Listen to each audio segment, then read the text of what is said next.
So last time we discussed a generic overall global view of a CV, I suppose, in terms of things you should have, things you should not have. But I guess we probably need to concentrate on specifics this time.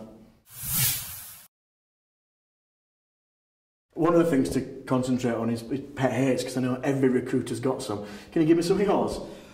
Yeah, well, one of mine is having a picture in a CV. It can be the source of amusement sometimes for recruitment consultants or recruiters, but I don't think culturally in this country it works particularly well having a photo in there. It might work very well in other countries, it might even be encouraged, but I think it's just a source, well, a potential area where you could actually set yourself back rather than help yourself out. So I personally would never advise anyone to put a photo in their CV. That resonates with me, definitely. We've laughed at a few in our office before and never really achieved the objective that the person intended, I'm sure. For me, the one thing I would really advise somebody to avoid is talking about themselves in the third person. There are a time and a place for it, but not your CV. First person on your CV for me, and I'd definitely recommend that to all concerned. What about the length of a CV? Is that an issue for you? Yeah, it can be. I mean, I've seen some CVs that are incredibly long and overly lengthy, and I think it doesn't matter how many qualifications you have or how much experience you want to talk about, you have to bear in mind the person that's reading it. So ideally no more than 2 pages, 3 at an absolute maximum, and get everything in there that you have to mention.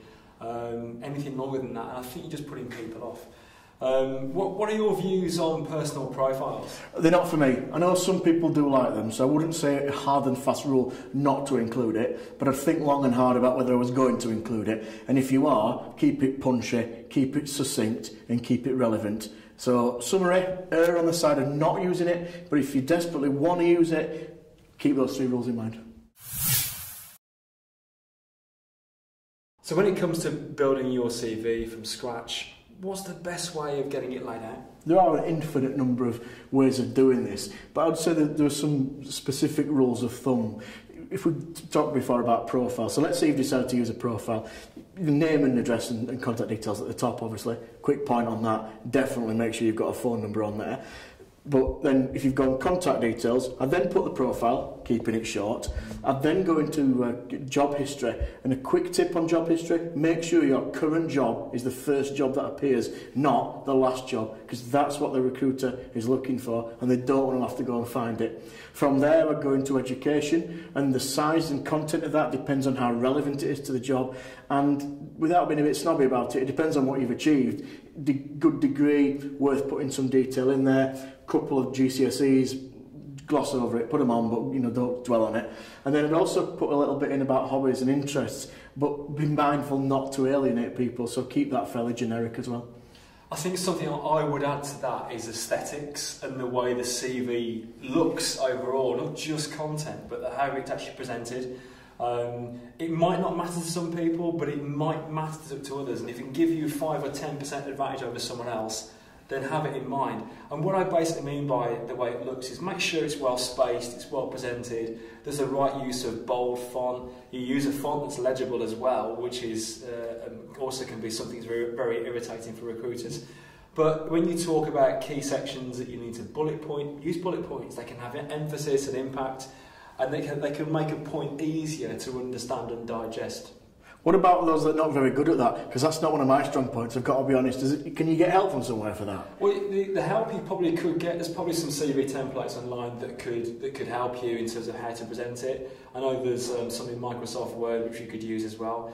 But failing that, ask a friend who you know is good at that kind of thing and has a good attention to detail. So, any advice on specific content, the things you need to look out for there?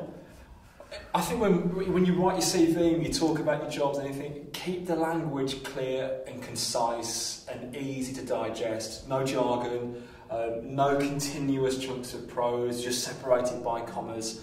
Because if you're the person reading it, you're going to get bored by it, and I think it's very difficult to take in.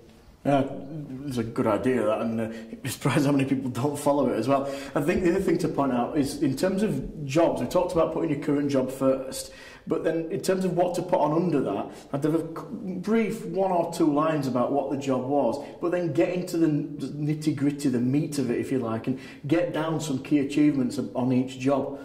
Yeah, I think key things you can include there were KPIs that you were measured by, and stats that sort of proved if you increase productivity by X%, put it in. That has far more impact than you saying that you're hardworking and decent, because everyone says that. So the more information you can put in about what you achieved in that particular role, and especially how that's relevant to the application you're making, the stronger and the more impact your CV will have. Yeah, I was going to cover that just at the end about making it relevant. Get your KPIs, and if they're looking for some, it's a sales role and they're looking for somebody who can sell, get the bit in about I sold this, I did this. If it's a marketing role, I created this. And you get the idea there.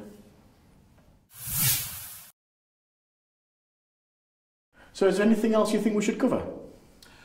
Well, there's one final thing I'd like to mention. I think it's worth noting in these days of social networking how prevalent it is that anyone who's looking for a job needs to be aware of the dangers of Facebook. If there's anything on there that you don't want a prospective employer to see, then be really mindful of it, because they are using it now, or employers are using it now as a referencing tool. So check your privacy settings and make sure that things are hidden to other people, particularly things you don't want potential employers to see, because it really could hinder your application if people could see something that could work against you. And I've seen people fall foul of that and not get jobs because of it, so I'd emphasise that definitely. One final tip from me, I'd say once you've done all these, made all these changes, put this advice into practice, just get a trusted friend to have a quick look over it and get them to critique it basically. Just be mindful they might critique it properly and be prepared to take that criticism if it's going to come your way.